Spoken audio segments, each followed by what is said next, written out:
Very pleased to be joined by quarterback Brian Lewerke, running back L.J. Scott, and defensive back Khari Willis. Guys, first let's talk about this team and the turnaround from a year ago, because it really was remarkable. I mean, you went from 3 wins to 10 wins. As you think back to where you were a year ago and where you are now, how do you account for the turnaround? I think it really started with Coach Manny and his term of reaffirmation. That was something that we were focused on and trying to get back to what previous teams that MSU has been a part of have done. And you know, it took a lot of guts and hard will to get back to that, but we accomplished our goals. How do you define reaffirmation? How did that kind of manifest itself? Reaffirmation is like an assertion or confirmation of a fact or a belief. So at Michigan State, we had some morals and some principles that we stood on and made us the Big Ten champions in the past, and made us the Rose Bowl champions in the past up under Coach D. And what we had to do, since we were a young team coming off of a 3-9 season, we had to redefine what those things are, what those qualities are for ourselves. Since we were so young, we were so inexperienced. So, LJ, give me some of those qualities. What was it that you guys went back to get yourselves to the spot you expect to be in? Some of that special Coach Manny training during the off season. We were running like wild animals. You know, we were definitely busting our tails in there every day in the off season. So, like he said, I think we definitely found ourselves going into our 10-3 season. Well, you guys talk about Coach Manny, who's strength and conditioning. Yes, sir. So, how much of it was that? Was there a mental component to it? I mean, or was it simply, hey, we just got after it in the weight room? Because each of you guys kind of mentioned that. Right. Give me a sense of where the balance was there. Coach Manny challenged us. He challenged our toughness. That's what he really did. He challenged us. He made it a point to let us see, do we really love this game? Do we really want to be here? Do we really want to fight, you know, for everything that we stand for? And he made us really pretty much just get everything up out the mud. He made us dig deep down within ourselves, trust in each other. I mean, there was points in time where in our workouts, you know, we couldn't really say much. We just had to go just do it. And so I feel that those qualities and those things that he made us do required our willpower, and that helped us throughout the season. It's so fascinating how quickly you've gotten it back. I mean, I think people were kind of ready to write off Michigan State and, oh, okay, you know, their time has passed, and now all of a sudden here you are, 10 wins last year, and once again you're being mentioned among the favorites. You're being talked about as a potential college football playoff team. So now that you've completely flipped it and that the narrative has completely changed, how do you guys handle that internally to make sure you continue on this path? You know, I think we approached the season in no same manner that we did, no different than we did last year. We come in with fire, trying to, you know, work as hard as we can, try and get back, like I said, to what previous MSU teams have accomplished. And, you know, I feel like we have great chemistry. A lot of people on this team, even though we're still a little young, we have a lot of game experience, a lot of guys that have played in some big games. So I think that'll help us again this year.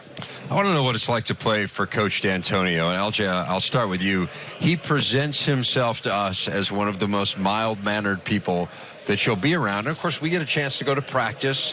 I haven't seen him yell or scream a whole lot in the practices we've been at. What does do you ever see an animated Coach D'Antonio? Coach D is always a chill guy. He's not never too uptight. But when he's angry, you'll definitely know when he's angry. So how would you know? Give me an example of that.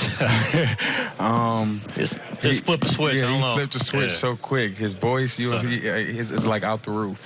He's real sudden. It's like sudden change.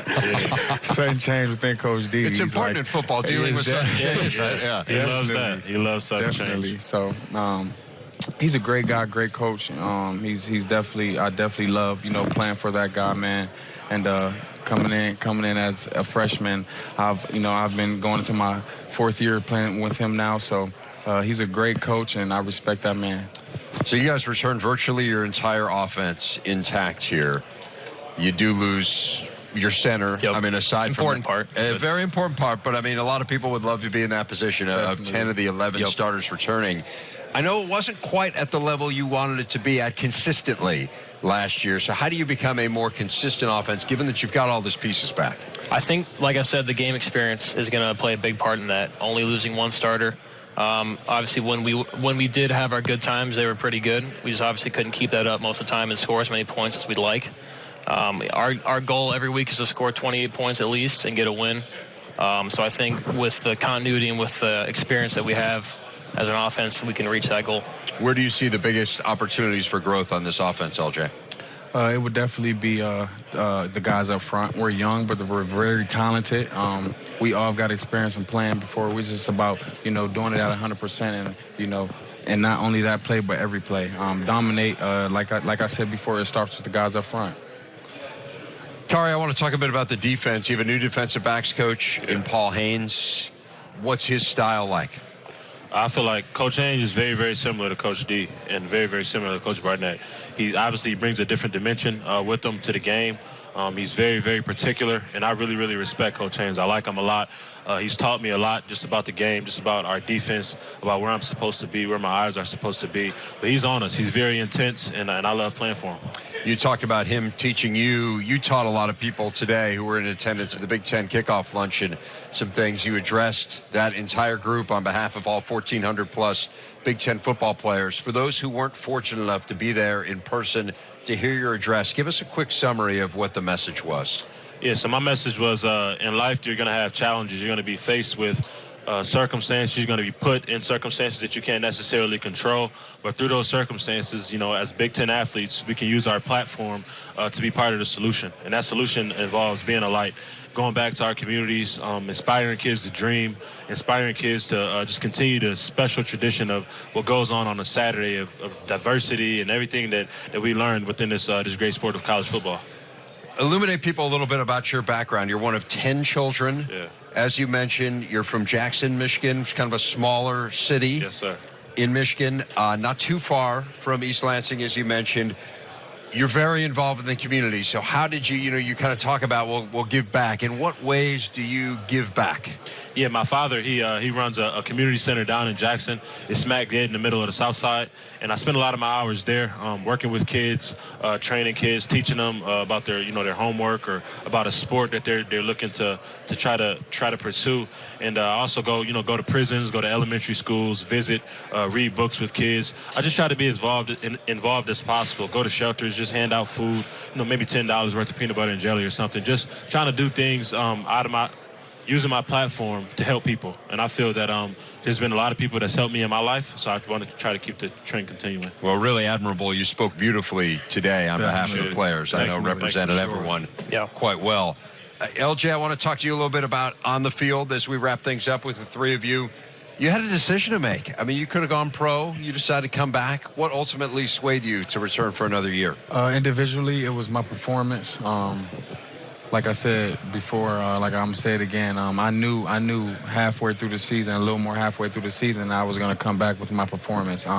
It just wasn't, I just felt like I didn't perform to my best of my ability. And then collectively as a team, we got a chance to do some great things this year. Like Brian said, we lost a great center, but we got Mount Allen there now, his little brother. So we're looking to do some great things with those guys up front and, keeping it solid. The Allens have been good to this part. They have been. Definitely. Excellent. Definitely. Excellent. You have not hit 1,000 yards rushing in a season in your career. Is that a motivator for you? That is definitely a motivator for me. It's one of my goals that I've set for myself. So, those guys up front, I'm looking to get it done.